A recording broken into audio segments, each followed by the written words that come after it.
buat Tuhan Yesus. Siap memuji Tuhan? Siap. Kita mau nyanyi sama-sama. Nih, tolong nih, Teto pindah tuh, jangan deket-deket datang. Yang rasanya kalau deket-deket temennya nggak bisa.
Apa yang tak pernah dilihat mata.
sia-sia tidak rasanya saja bersama-sama dengan Ibu.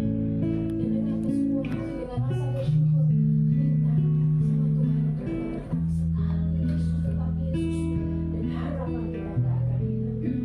Sekali Yesus, selamanya Yesus, harapanku takkan hilang.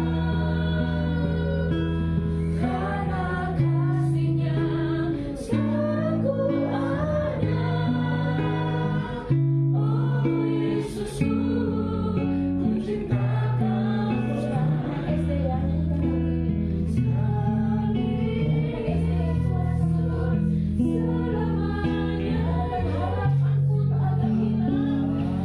Karena kasih-Nya sekarang ku ada. Yesusku, ku cinta Kau.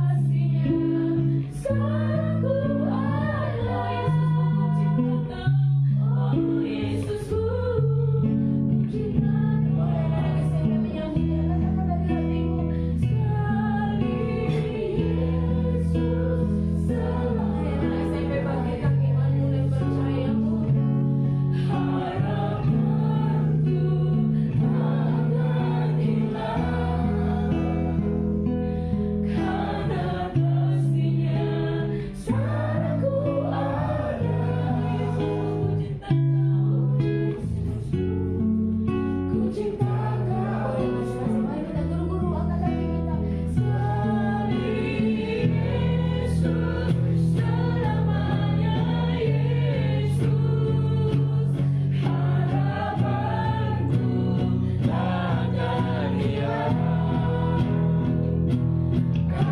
kasih-Nya sekarang ku ada. Oh Yesusku, dan orang-orang tua katakan sekali Yesus, harapanku takkan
Setiap benih-benih firman-Mu yang kami tabur kepada anak-anak-Mu di tempat ini tidak akan pernah kembali dengan sia-sia. Tuhan, kami akan melihat Tuhan, satu waktu Tuhan, anak-anak ini akan sembuh Tuhan. Dan Kau membuat mereka jadi pasukan yang tidak terhentikan. Kenapa kami berkata seperti itu Tuhan? Karena kami tahu Tuhan itu ada dalam firman-Mu di dalam kitab Joel Tuhan, di mana Kau akan memakai anak-anak Tuhan menjadi Tuhan alat untuk kemuliaan nama-Mu Tuhan. Tuhan, Kau lawan mereka satu persatu Tuhan. Jumpai mereka satu persatu Tuhan. Buat mereka Tuhan bertemu dengan Engkau secara pribadi. Dan buat mereka menggantungkan total harapannya hanya kepada-Mu Tuhan. Seperti tadi lagu berkata Tuhan, sekali Yesus tetap Engkau selama-lamanya Tuhan. Itu keluar dari mulut kami sendiri Tuhan. Dan biar itu jadi komitmen kami Tuhan, yang akan Kau mampukan dan akan Kau berikan anugerah kepada setiap kami Tuhan. Tuhan, kami juga berdoa buat para guru-guru, orang tua Tuhan, buat semua Tuhan. Kami percaya Tuhan, pengharapan-Mu tidak akan pernah hilang dalam hidup mereka Tuhan. Mereka akan terus bergantung total kepada-Mu Tuhan. Terima kasih Tuhan, terima kasih. Mari dia lagu ini saya lagi suka.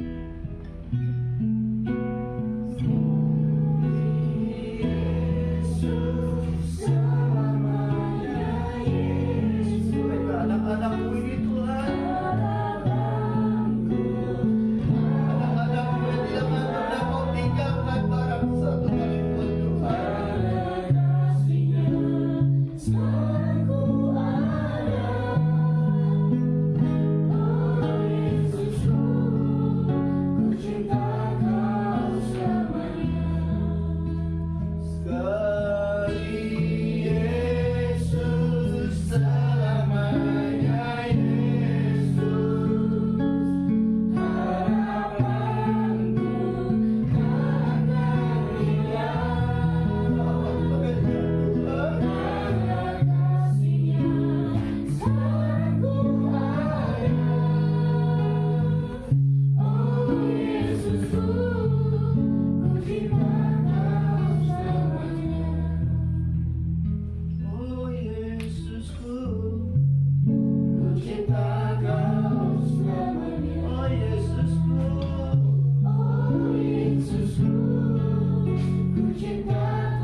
Tiada yang lebih penting Tuhan selain kehadiran-Mu. Tiada yang lebih penting selain Kau melawat mereka satu persatu. Kerjakan terus Tuhan, kerjakan terus. Kerjakan terus bagian-Mu Tuhan, kerjakan terus. Dan biar ujungnya kami melihat Tuhan, semuanya untuk kemuliaan nama-Mu. Terima kasih Yesus, terima kasih. Meneraikan semua yang Kau berikan buat mereka. Tidak ada satupun yang tercecer. Sesungguhnya saya melihat Tuhan berikan banyak hal pada anak-anak ini. Mungkin kita sebagai orang tua, sebagai orang yang melihat, mungkin menganggap anak ini lemah. Tetapi seperti firman Tuhan berkata, yang lemah akan Kujadikan kuat, yang kecil akan Kujadikan besar, dan akan Kupakai untuk mempermalukan dunia ini. Tetap percaya, tetap percaya. Sampaikan pesan buat para orang tua yang tidak hadir. Biarkan mereka terus mendoakan anak-anak. Setiap pagi tumpang tangan dan berkata jadi seperti yang Yesus mau. Dan kita akan melihat Dia akan menjawab di waktu yang tepat. Terima kasih Tuhan, terima kasih. Kami selesaikan Tuhan, tapi Kau tidak pernah selesai. Kau akan terus berbicara kepada setiap kita. Berbicara ke hati kami yang paling dalam Tuhan. Dan biar semuanya jadi seperti yang Kau. Terima kasih Yesus, terima kasih. Dalam nama Yesus kami berucap syukur. Haleluya. Halo. Ada diabetes semuanya deh. 5 orang nih semuanya deh, semuanya ada sahabat-sahabat nih. Nah, di sebuah kota Kapernaum ada 5 orang sahabat. Tapi dari 5 orang sahabat ini ada salah satu orang yang lumpuh. Kira-kira kalau orang lumpuh itu bisa jalan apa enggak? Bisa jalan, enggak bisa. Kalau orang lumpuh, dia masih bisa lari enggak? Enggak. Berarti dia di mana kerjanya? Berbaring di tempat tidur aja. Iya, dia nggak bisa jalan-jalan kayak kita. Tadi kita bisa gerak-gerak, kita bisa lompat-lompat. Nah, orang lumpuh ini nggak bisa bergerak sama sekali. Dia cuma tidur di satu tempat tidur, tergeletak, nggak bisa jalan. Nah, hari itu lagi rame, tiba-tiba di satu Kapernaum itu dikasih tahu, tuh di rumah sebelah ada Tuhan Yesus lagi datang. Dia sedang melakukan mukjizat. Ada yang tahu mukjizat apa?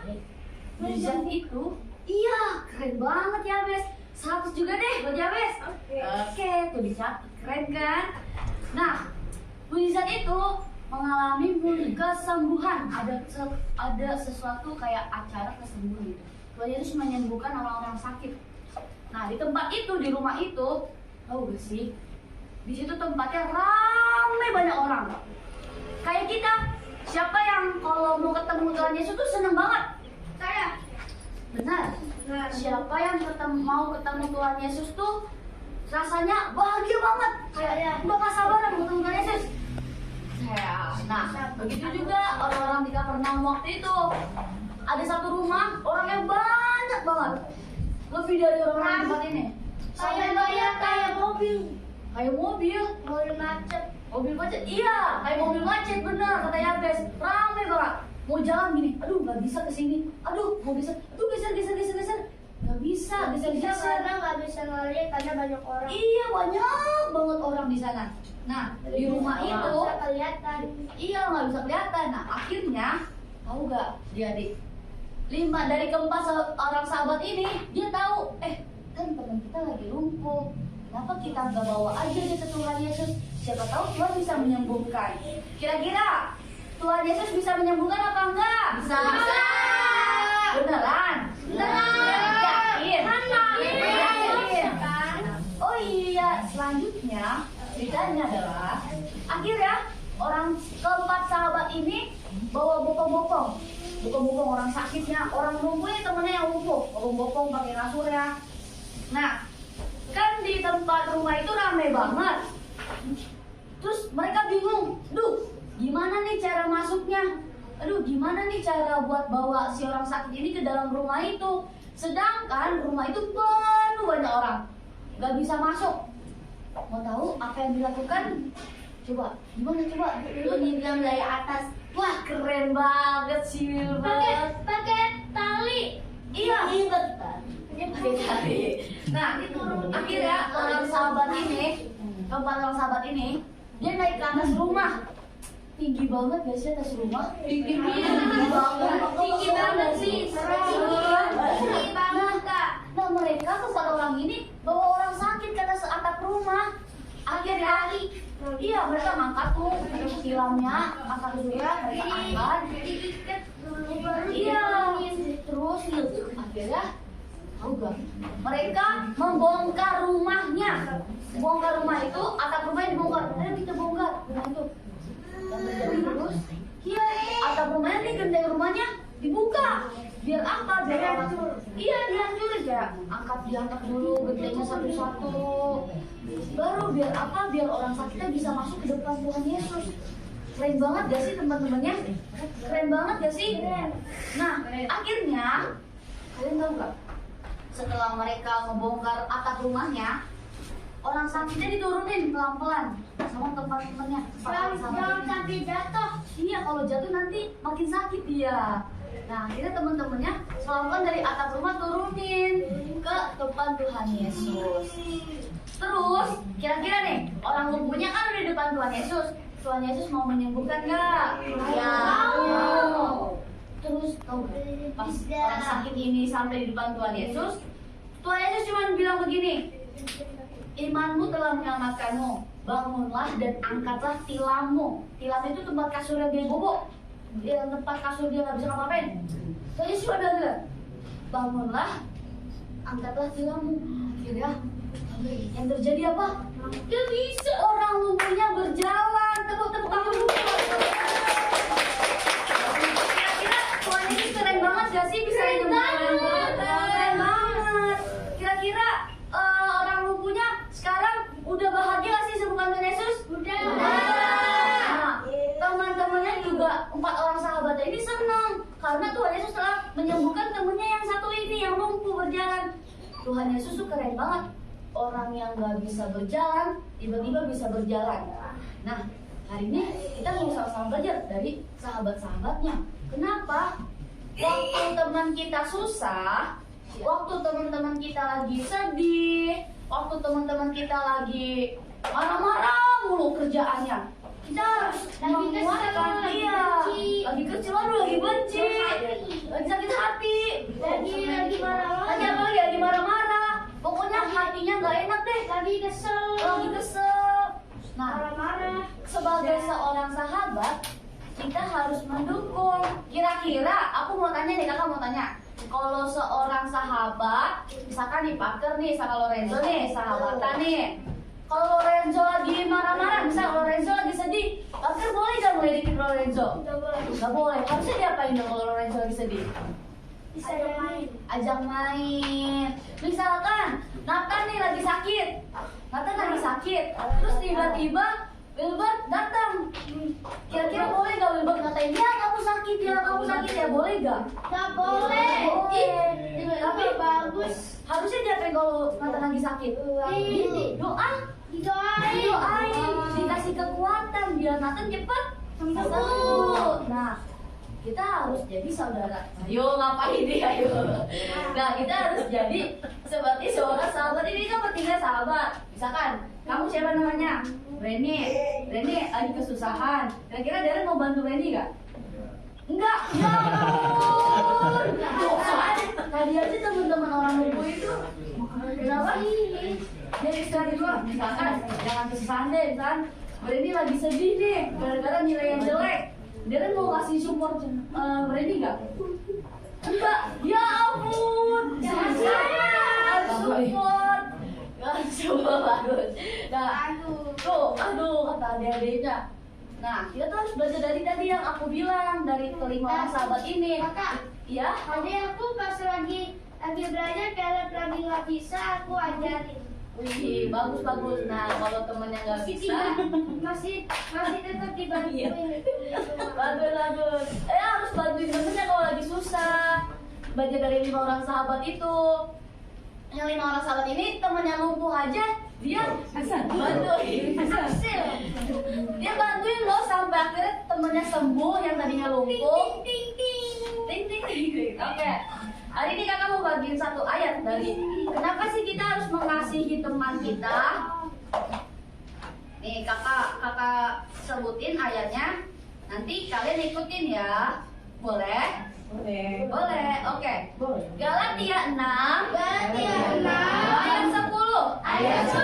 Karena itu selama masih ada kesempatan bagi kita kita berbuat baik kepada semua orang. Tetapi terutama kepada kawan-kawan kita seiman. Keren banget gak sih Tuhan? Di Alkitab aja dibilang selama masih ada kesempatan bagi kita, marilah kita berbuat baik ke semua orang. Tadi dia bilang mau bantuin temennya. Tapi di Alkitab dibilang harus bantuin. Ayo nanti kamu diomelin Tuhan. Nah, harus berbuat baik. Sama kayak orang lumpuh tadi, temennya lagi lumpuh, dibantuin. Gimana caranya biar orang lumpuh ini sembuh? Nah, coba kakak mau kasih kata-kata. Bersama Tuhan, tidak ada yang mustahil. Lagi, bersama Tuhan, tidak ada yang mustahil. Nah, kita sama belajar dari lumpuh. Bersama Tuhan tidak ada yang mustahil.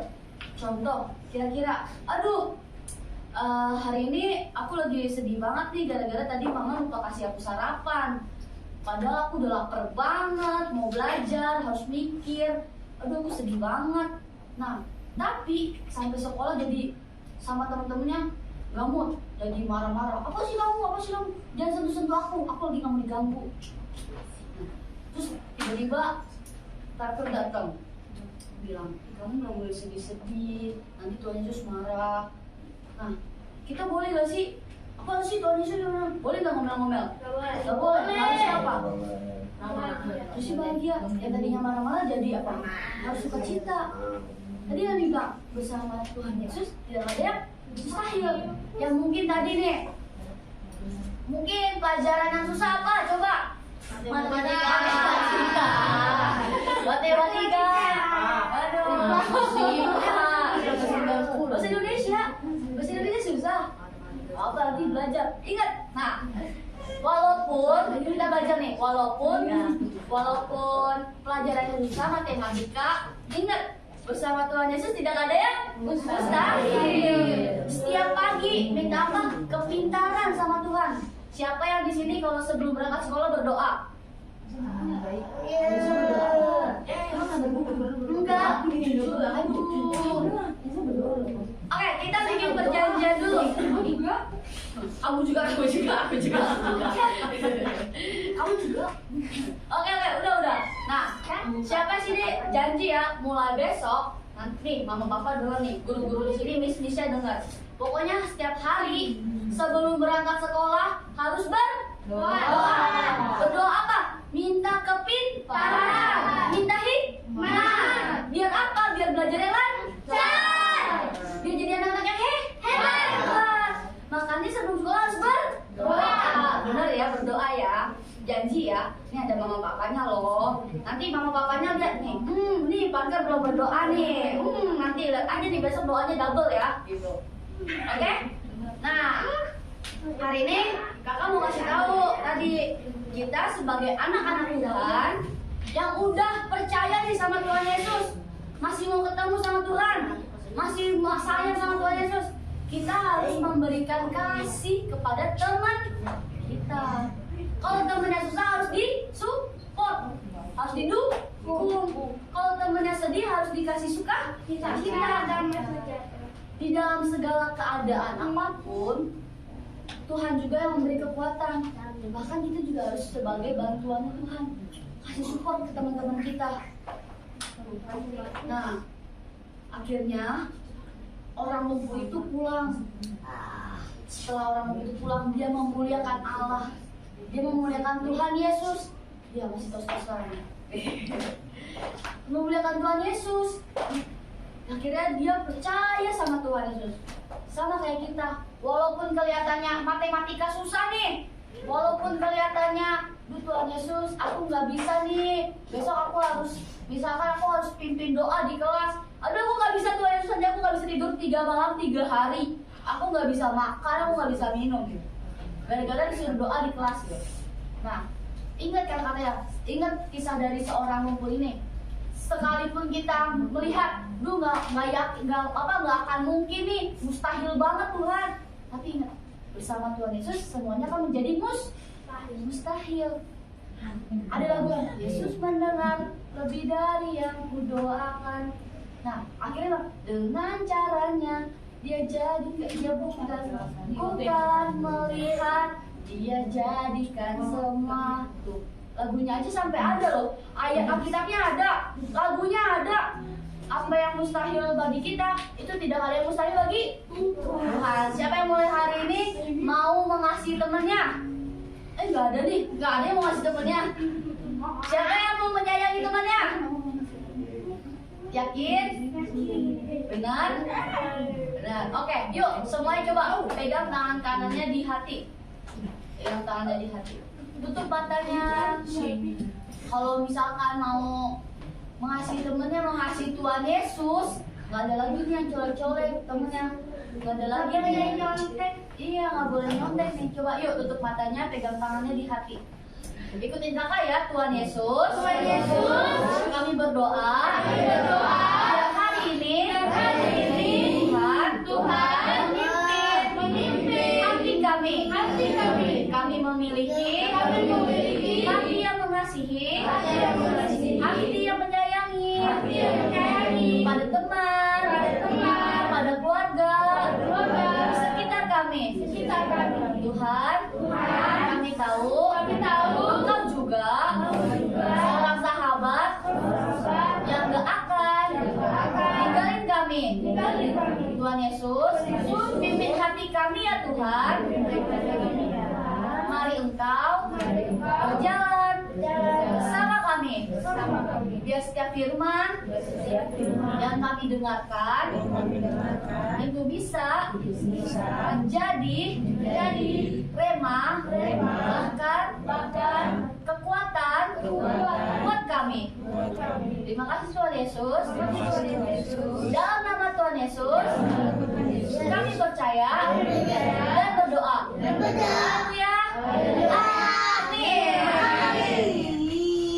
Oke, sebelum saya sharing, saya minta anak-anak kembali ke kelas masing-masing ya. Terima kasih anak-anak, Tuhan Yesus memberkati. Terima kasih, Pak. Terima kasih, Kak. Terima kasih ya Bapak. Cerita di sini kan waktu itu Yesus nanya, menurut kalian siapakah anak manusia itu? Ada yang jawab Yohanes Pembaptis, ada yang mengatakan Elia, ada yang mengatakan Yeremia, atau salah seorang dari para nabi. Tetapi pada saat itu Yesus berkata, apa katamu, siapakah aku ini? Di sini ada ayat 16 dikatakan nih, maka jawab Simon Petrus, engkau adalah Mesias, anak Allah yang hidup. Ya kan? Nah, kalau Bapak Ibu buka di dalam tautannya dari Matius 16 itu ada tautannya di Yohanes 6, 68 sampai 69. Jawab Simon Petrus kepadanya, Tuhan, kepada siapakah kami akan pergi? Perkataanmu adalah perkataan hidup yang kekal, dan kami telah percaya dan tahu bahwa Engkau adalah yang kudus dari Allah. Nah, Bapak Ibu, biar bagaimana kita sebagai manusia hari-hari ini harus mendapatkan rema dari Tuhan. Rema dari Tuhan itu bisa berupa ayat setiap hari yang kita baca. Sampai saya encourage Bapak Ibu untuk baca firman setiap hari. Untuk apa? Biar bagaimana firman itu akan menjadi kekuatan buat Bapak Ibu. Setiap hari firman itu tanpa sadar kalau kita baca firman, mungkin Bapak Ibu baca 1 sampai 5 pasal. Ada satu ayat mungkin yang akan keluar mendadak tuh di hati Bapak Ibu keluar. Dan kalau firman itu Bapak Ibu keluarkan Bapak Ibu gemakan setiap hari, itu akan menjadi satu kekuatan buat Bapak Ibu. Kita tidak pernah tahu di depan kita akan terjadi apa. Kita tidak pernah tahu sejak lagi akan terjadi apa, nggak pernah tahu. Tetapi Bapak Ibu lihat, di sini Petrus berkata, engkau adalah Mesias, anak Allah yang hidup.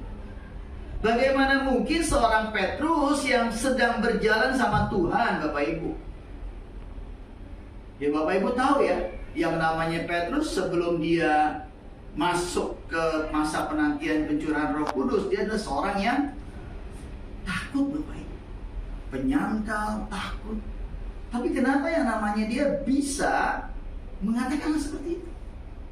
Ada satu poin yang Bapak Ibu mesti mengerti. Biar bagaimana Tuhan bisa taruh apapun pada setiap kita. Amin.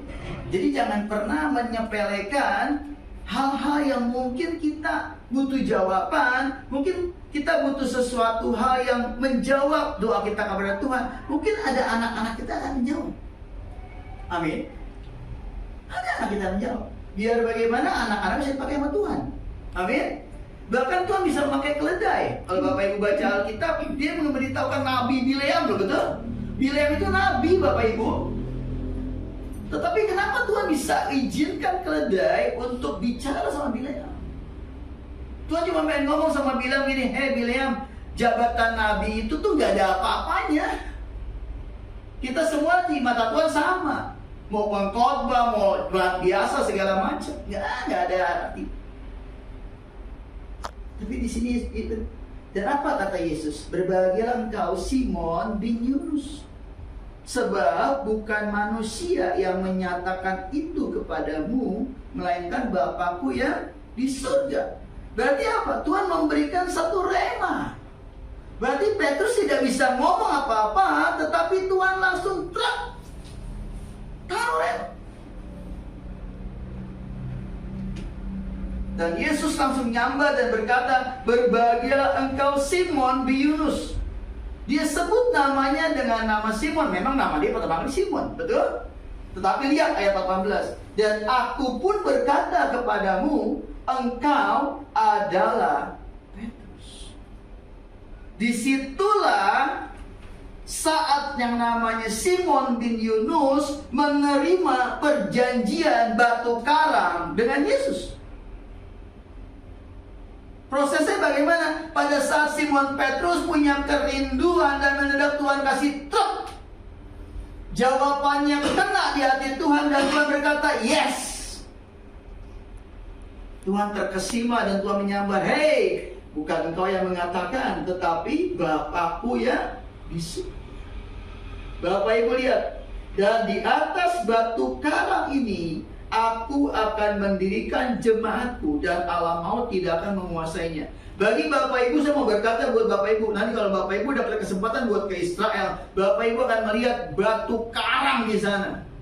Bapak Ibu, batu karang di sana tuh sudah usia ribuan tahun, tetapi begitu kokoh, tidak pernah bisa digoyangkan oleh apapun.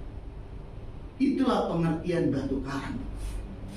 Jadi di sini dikatakan dan alam maut tidak akan menguasainya.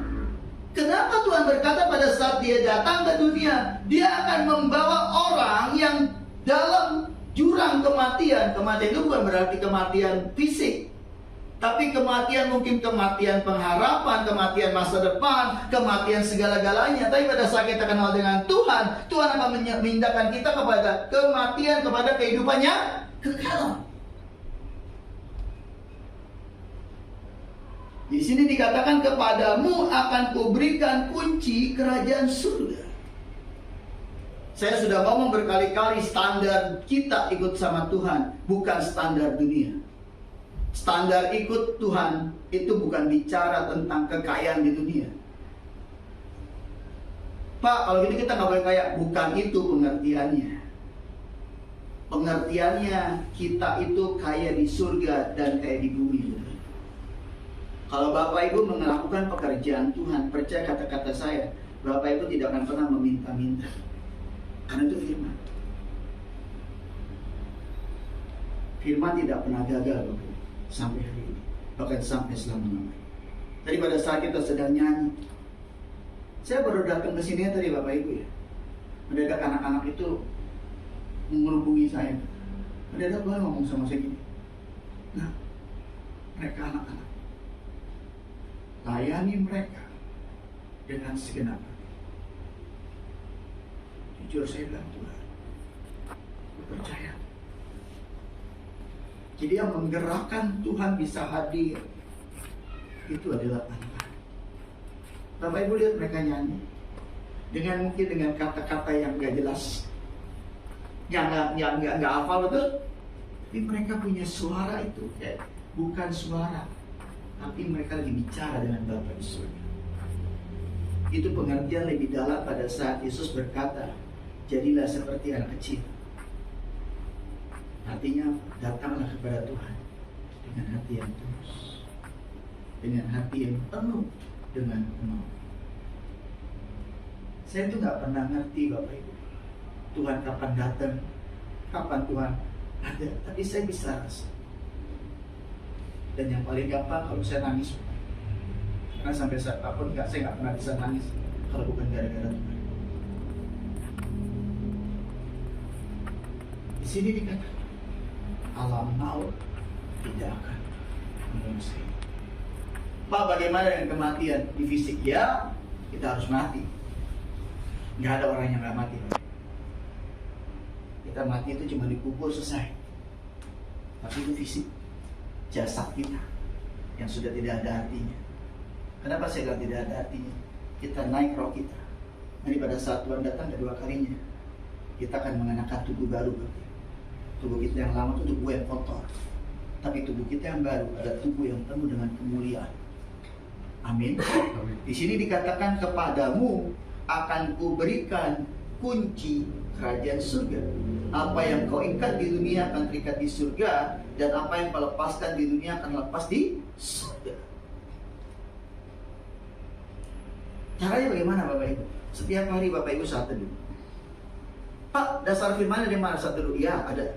Bangsa Israel pertama kali setiap pagi ngapain? Pas keluar dari Mesir, ngambil mana, betul? Dapat mana. Itu mana bicara kita saat teduh, kita ambil mana setiap hari. Itu perjanjian lama, Pak. Perjanjian baru bagaimana? Perjanjian barunya gampang. Yesus setiap sebelum pelayanan dia datang pagi-pagi ke bapak-bapaknya, betul? Itu firman. Jadi saya bicara bukan bicara tentang diri saya, tetapi saya bicara tentang firman dan firman dan firman dan firman. Dan yang menggenapinya bukan kitab, tetapi firman Tuhan. Amin, Bapak Ibu. Apa yang kau ikat di dunia akan terikat di surga. Dan apa yang kau lepaskan di dunia akan lepas di surga. Jadi sekarang tinggal gampang aja. Bapak Ibu mau ikat berkat atau mau ikat kutuk, terserah. Bapak Ibu mau nyumpain orang atau Bapak Ibu mau mengampuni orang, itu semua apa yang Bapak Ibu katakan. Tapi saya berdoa, kita punya Tuhan yang adalah kasih. Kita punya Tuhan yang adalah dasar dari semuanya. Bapak Ibu, saya hari ini makin ngeri melihat media. Ini sudah zaman pemilu dan zaman kampanye. Setiap hari itu media menggoreng berita-berita. Bagian kita anak-anak Tuhan. Yang pertama, seperti Petrus di ayat 16, milikilah pengenalan akan Allah yang Maha Tinggi. Bagaimana cara memiliki pengenalan? Bergaul dengan Tuhan. Setiap hari saat itu, apapun yang terjadi, baca firman. The show must go on, ya. Jadi kalau Bapak Ibu pegang itu, Bapak Ibu akan punya pengenalan akan Allah yang Maha Tinggi. Pengenalan akan Allah yang Maha Tinggi itu segala-galanya. Bapak Ibu akan bisa melihat orang. Orang mau nipu Bapak Ibu, Tuhan akan kasih tahu Bapak Ibu. Bapak Ibu mungkin punya tim Ibu, tim Bapak Ibu mungkin lagi sedang Bapak Ibu suruh mendadak, Tuhan bilang, jangan suruh lewat situ. Mendadak, jangan lewat situ ya. Kau nggak pending aja. Itu Tuhan. Itu pengenalan akan Allah yang Maha Tinggi. Dulu saya pertama kali bertobat Bapak Ibu ya, saya masih kerja di showroom. Bapak Ibu tahu nggak, saya dari Bekasi ke Kemayoran. Bapak Ibu kan terjadi apa? Saya setiap mau keluar dari rumah di Pekayon itu saya nanya Tuhan, Tuhan aku lewat tol atau lewat biasa? Lewat tol. Oke. Benar teman saya telepon. Saya lewat mana? Gue lewat tol. Oh iya, benar sama kayak gue. Satu kali saya bilang Tuhan aku lewat tol, enggak lewat biasa. Saya bilang Tuhan lewat biasa. Belajar nurut tak? Iya sih. Saudara dan terjadi di tol ada tabrakan beruntun yang mengakibatkan kemacetan total dan saya jalan di jalan biasa lenggang. Dan teman, lewat mana step? Lewat jalan biasa. Wah lu ngaco lu. Mana ada jalan biasa yang tidak macet, belum lawan dengan motor segala macam. Tapi kalau Tuhan yang berkata, tidak benar. Itu pelatihan kita pertama-tama dengan Tuhan. Bapak Ibu keluar rumah nih ya, saya nih udah kebiasaan Bapak Ibu kemana-mana. Saya itu kalau kemana-mana tuh, saya tuh tanya si saya lah. Saya tuh GPS berjalan Bapak Ibu. Saya bisa lewat sini, saya lewat sini. Isinya, apa lewat mana? Nggak ngerti dia. Kemarin kan dia buat pertama kali naik mobil tanpa saya Bapak Ibu, nganterin pemimpinnya ngambil paspor di imigrasi di Jakarta Timur. Bapak Ibu terjadi pas saya bangun, saya lihat WA-nya, Pak, Mama nganterin dulu ya ke imigrasi. Langsung otak saya bilang gini, mobil Mama kan genap, sekarang ganjil. Benar nggak lama di WA saya, iya ditangkap. Saudara tahu, iya ditangkap. Saudara ngerti maksud saya? Kadang-kadang kita ini harus melatih, apalagi untuk orang-orang yang usianya 25 kali seperti saya ini ya nggak ya. Saya ini kalau nyetir mobil mesti banyak ambil jalan lain. Kenapa? Biar otak saya jalan Bapak Ibu. Belajar menuruti apa kata hati Allah. Amin. Amin. Jadi jangan pernah lihat kenyataan. Saya ini jujur ngomong, saya coba bilang tadi aku saya pada duduk di sini ya. Dan saya lihat anak-anak lagi penyanyi ya. Tuhan, secara manusia sih jujur ya Tuhan. sembuhnya kapan ya Pak? Ada Tuhan ngomongin sama saya, engkau sembuh gara-gara siapa sih? Oh iya, aku sembuh gara-gara engkau. Ya. Beliau adalah ketua FA saya waktu saya tinggal di Kelapa Gading. Beliau tahu saya. Yang bisa membuat kita insaf, yang membuat kita sembuh, bukan tangan manusia, tapi tangan Tuhan. Para guru, lakukan bagian kami. Udah, Tuhan aku ngapain? Udah, lakukan dengan segenap hati. Mungkin nanti anak bisa nampar tanpa sengaja, ya kan? Ya kan? Mendadak mungkin bisa marah tanpa sengaja atau bagaimana? Ya sudah Tuhan, terima kasih. Ini anakmu Tuhan. Dan saya bilang buat Bapak Ibu, anaknya disembuhkan, Bapak Ibu akan dapat reward dari Tuhan. Amin.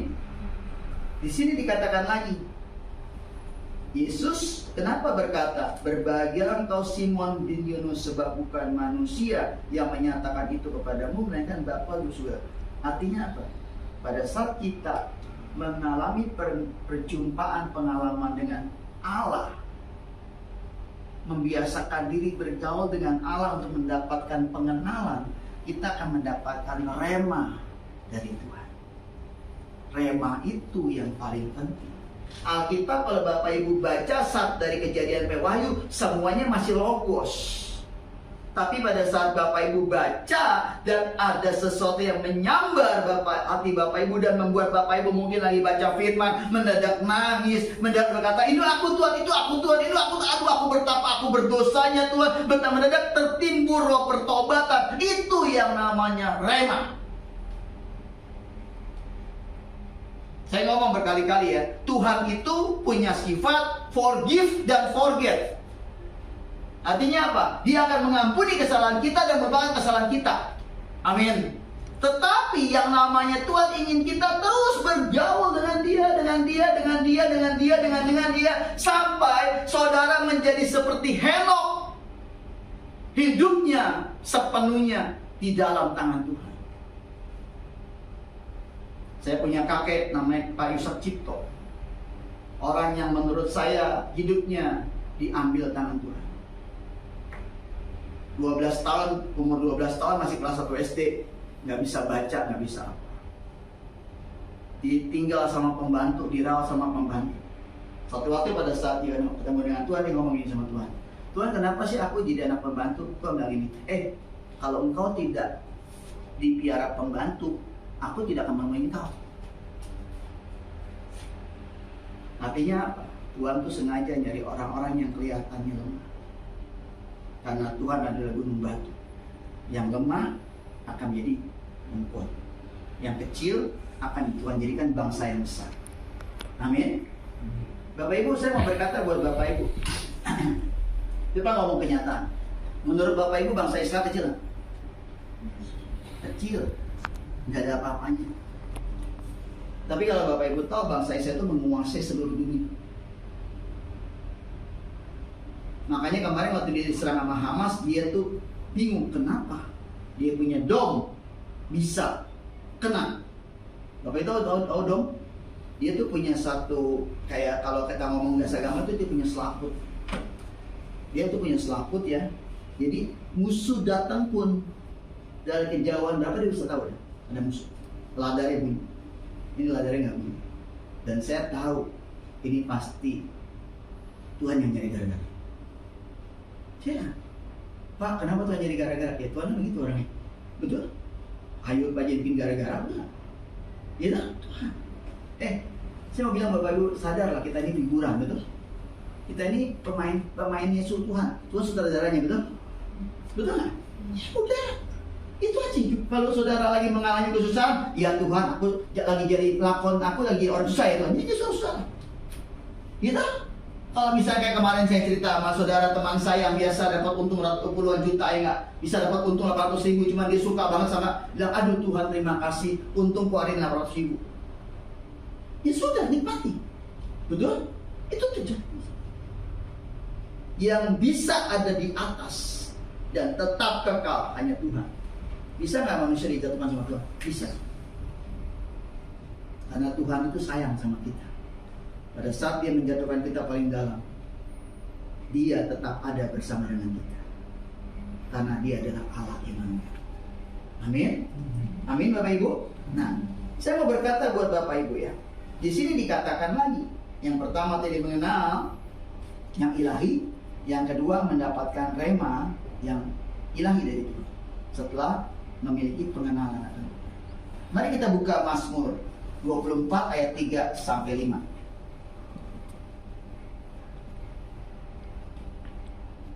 Di sini dikatakan ayat 3. Siapakah yang boleh naik ke atas gunung Tuhan? Siapakah yang boleh berdiri di tempat yang kudus? Lihat. Ini ada pertanyaan dari pemazmur yang berkata, siapakah yang boleh naik ke atas gunung Tuhan? Siapakah yang boleh berdiri di tempat kudusnya? Orang yang bersih tangannya dan murni hatinya, yang tidak menyerahkan dirinya kepada penipuan, dan yang tidak bersumpah palsu. Bapak Ibu, saya mau berkata buat Bapak Ibu, ini syaratnya ayat 4. Jadi intinya apa? Saya mau berkata buat Bapak Ibu, untuk kita menerima perjanjian batu karang yang teguh. Kenapa bilang Pak? Kenapa kita mesti menerima perjanjian batu karang sekarang? Saya mau berkata buat Bapak Ibu baca berita, tahu nggak berita yang benar atau yang salah sekarang? Bingung. Kita dibuat bingung dengan segala macam berita, betul? Yang bisa membuat kita tahu itu berita benar atau tidak cuma pengalaman kita berjalan dengan Tuhan. Kalau hati kita berkata itu benar, ya sudah.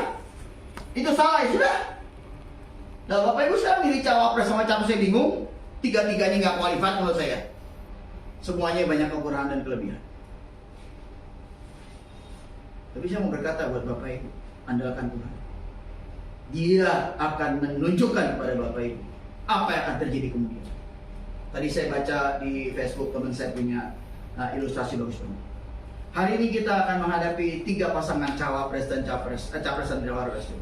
Dia bilang yang namanya Ganjar dan Mahfud, dia bilang adalah orang yang menurut saya adalah orang yang jujur, lugu, segala macam. Tetapi ada kejadian untuk sepak bola saja dia tidak mau memberikan izin untuk Israel datang ke tempat ini.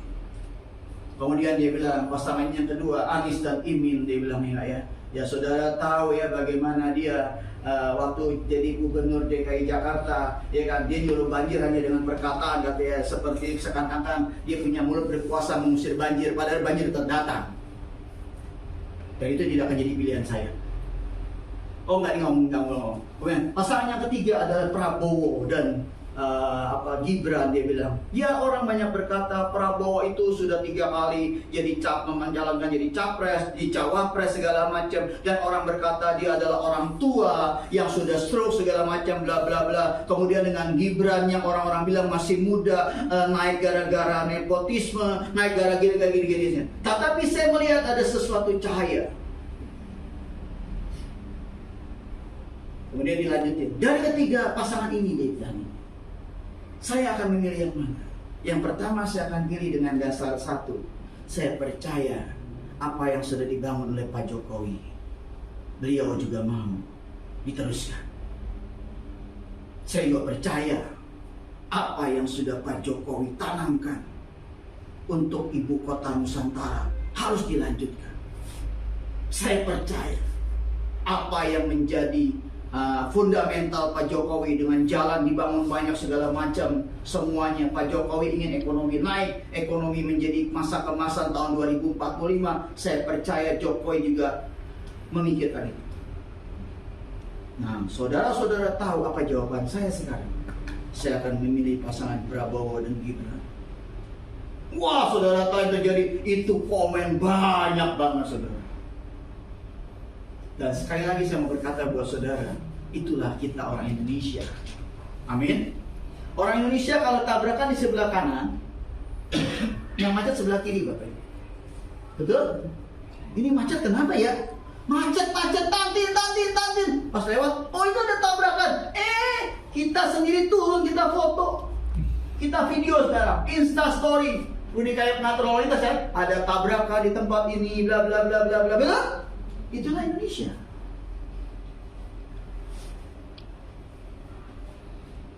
Saya mau berkata buat Bapak. perjanjian gunung batu akan Tuhan berikan buat kita. Dan itu penting buat kita. Karena ke depan Bapak Ibu kalau tidak punya pengenalan akan yang Tuhan lebih tinggi lagi, Bapak Ibu tidak pernah bisa membedakan orang saya sedang temani Bapak Ibu. Kenapa? Tuhan bilang temani, hidup itu pahit dengan banyak hamba Tuhan. Saya temani.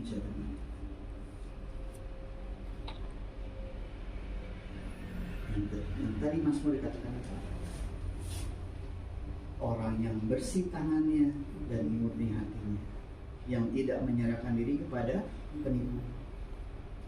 Setiap kita bertugas, setiap kita bisnis, setiap kita apapun, please belajar dengan hati yang murni. Dulu kan saya jualan mobil Bapak Ibu, sampai sekarang saya jualan mobil, cuma saya nggak punya showroom. Dulu teman-teman saya nyagin saya, dulu kan jualan mobil, lu pasti jadi pembohong. Mana ada penjual mobil yang nggak bohong, terutama soal modal, betul? Bapak Ibu tuh apa yang saya buat lakukan? Saya setiap ada orang lihat mobil bekas, terutama saya jual mobil bekas, jual mobil baru juga pernah, cuma jual mobil bekas. Kan kalau mobil baru udah ada prices ya, betul nggak? Mobil bekas itu, Pak orang ini apa? Saya guys 100 itu.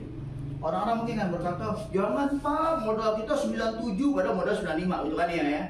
Kalau saya enggak, saya tuh punya catatan Bapak Ibu, setiap hari itu saya punya kertas kantong. Ini kantong apa? Stok. Saya ini orang dulu punya handphone nggak ngeprint deh. Stok saya gini-gini Bapak Ibu, dia saya buka langsung kasih ke customer. Pak, ini modal saya nih. Saya beli segini, perbaikan saya segini, modal saya segini. Bapak mau kasih cantum berapa? Itu aja. Ada nggak yang orang bilang, oh ya gitu, kalau bisa modal 88, ya udah saya kasih 88. Ada nggak gitu? Ada. Dan saya mesti konsekuen, betul nggak? 88 ya Pak ya? Dalam hati saya, lah gua modal 88, cuman saya belajar untuk itu tuh. Jadi saya mau berkata buat Bapak Ibu, mungkin saya di sini nggak dapat profit, tapi itu akan gerakin orang lain untuk kasih saya profit. Jadi kalau dibagi dua sama aja. Amin. Itu orang yang murni hati. Amin. Terus kemudian di sini katakan tidak bersumpah palsu. Wah ini belinya susah. Apalagi dulu zaman dulu Bapak Ibu saya paling sebel tuh kalau bos saya ngomong gini. Itu kilometer kenapa lo beli mobil bekas kilometer banyak? Emang kenapa? Putar. Oh sorry deh, gua nggak mau putar kilometer. Sampai kapan? Orang mau beli. Sampai ngomongin diri kita sendiri Bapak Ibu. Kilometer dari 100.000, wih kilometer cuma 60.000 nih. Kalau mobil diesel nggak lama turun mesin. Kok turun mesin 60.000? Iya mesti ganti fan bel, betul? Timing bel, itu semua. Janganlah seperti itu. Artinya apa? Kita harus beberes-beres dan bersih-bersih untuk kita menerima perjanjian gunung batu. Kemudian mengingini dan mengejar yang namanya kemurnian. Dan ayat 5-nya dikatakan, dialah yang akan menerima berkat dari Tuhan dan keadilan dari Allah yang menyelamatkan dia. Yang ketiga, kita cepat aja. Kejadian 22:14 berkata seperti ini. Dan Abraham menamai tempat itu Tuhan menyediakan. Sebab itu sampai sekarang dikatakan orang di atas gunung Tuhan akan disediakan. Ini waktu pertama kali Abraham menyediakan Ishak. Dan di situ ada saat dia pengen motong Ishak, mendadak ada domba. Dan itulah pertama kali Abraham berkata, Jehovah Jireh, Tuhan menyediakan. Kenapa Abraham bisa mendapatkan seperti itu? Karena ketaatan dan hineni dan mesbah yang dia miliki. Amin Bapak Ibu. 3 poin ini saya mau berkata buat Bapak Ibu hari ini. Tolong Bapak Ibu renungkan, biar ini menjadi suatu kekuatan buat kita. Tuhan tidak pernah berkata masalah akan dihilangkan. Tuhan akan berkata masalah akan terus ada dalam hidupmu. Tetapi jadilah seekor raja wali yang melihat masalah tersebut terbang tinggi bersama dengan Tuhan. Amin. Mari kita tutup saudara. Selalu Tuhan menjawab doa. Bisa Pak? Apa lagunya Pak? Tuhan menjawab doa.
Seperti Engkau bisa mengubah Petrus Tuhan, mengubah Simon menjadi Petrus Tuhan.